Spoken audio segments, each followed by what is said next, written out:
Hello, and welcome to Read Along with Heather. Today, we will be reading The Balloon Tree by Phoebe Gilman.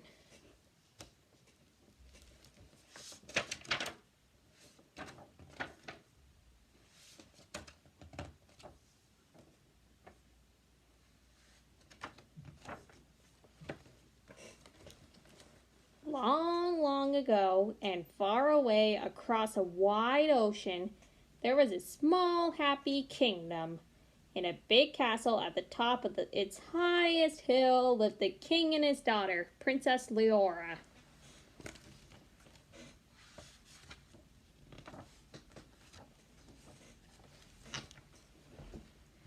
Princess Leora loved playing and singing and dancing, but most of all, she loved balloons. The castle was always full of them. Then one day, messengers came with an invitation for the king. His Majesty, the great king of Kaluna, invites your Majesty to a royal tournament. Please bring your bravest knights. Can I come too? Princess Leora asked. I'm sorry, said her father. Not this time, but I won't be gone long, and your uncle will look after things here. I want you to help him.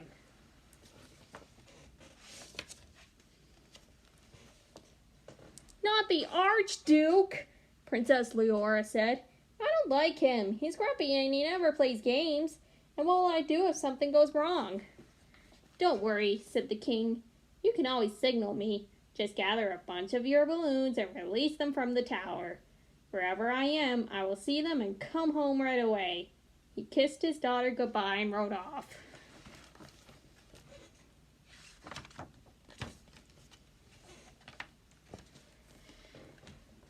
As soon as the king had gone, the Archduke rushed in with the meanest guards in the kingdom. At last, the chance I've been waiting for. Now I will be the king. Guards, lock the princess in her room and destroy all her horrible balloons. Destroy every balloon in the kingdom. Pop! Wham! Kablam! Princess Leora could hear the sound of balloons popping everywhere. How could she signal her father if she had no balloons? But there was something the Archduke did not know about. A secret passage that led to the chamber of Leora's friend, the wizard. Quickly, she slipped through a small opening behind the curtain.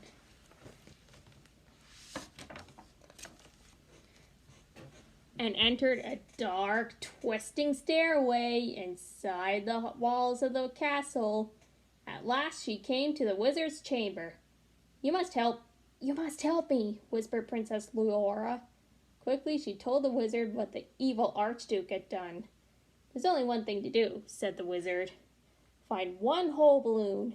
Before the next sunrise, plant it under the tree that grows in the courtyard and say these magic words. Moon balloon, tickle the tree. 4 balloons, blossom for me. The sun was setting as Princess Leora slipped through the castle gates to begin her search.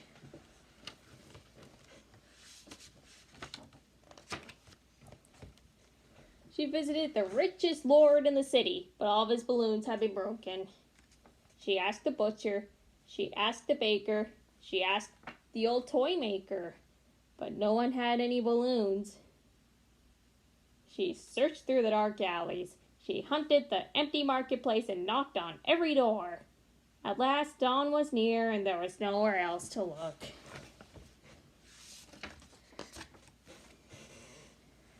Sadly, Princess Leora sat down by a small cottage.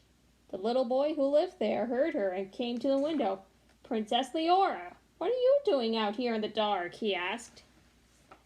When the princess told him why she had to find a balloon before morning, a strange look came over to the boy's face. I can help you, he said. He ran off inside and came right back with a balloon. When I heard all the balloons popping, I hid my last one at the back of my closet. I wanted to keep it, but you need it more than I do.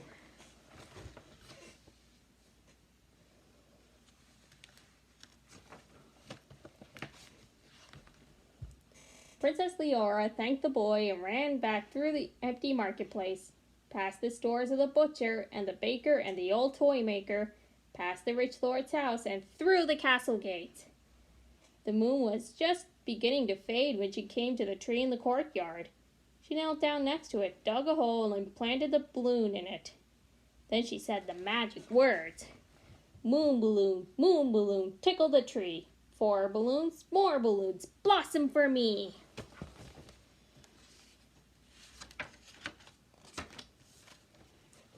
Suddenly, the tree began to quiver. Tiny balloons blossomed on it and began to grow bigger and rounder.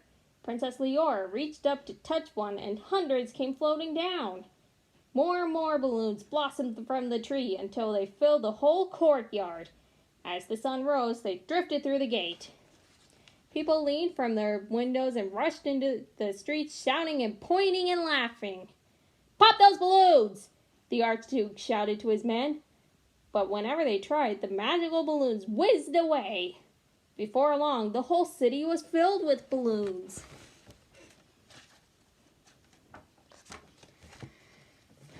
All the shopkeepers had to close their stores. All the chickens had to fly their coops. All the traffic had to stop. Still, the tree kept blossoming. All the workers had to play. All the schools had to close. Balloons were everywhere. Still, the tree kept blossoming.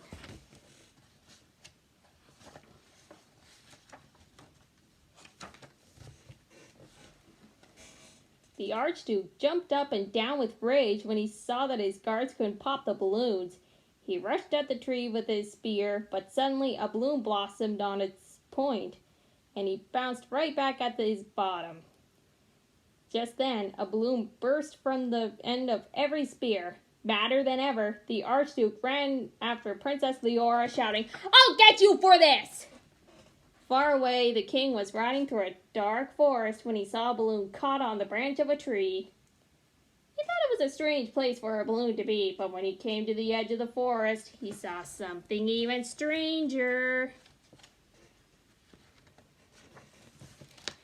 His whole kingdom was filled with thousands and millions and zillions of balloons. "Leora," the king gasped.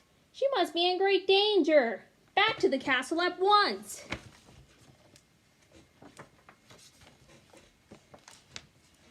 When the king galloped into the courtyard, he could see the Archduke screaming at the princess. "You spoiled everything!" he was shouting at her. "It isn't fair! I want to be king!" "Princess Leora was right about you, you traitor!" the king thundered. "Knights, put the Archduke and his men right where they belong, in the dungeon!"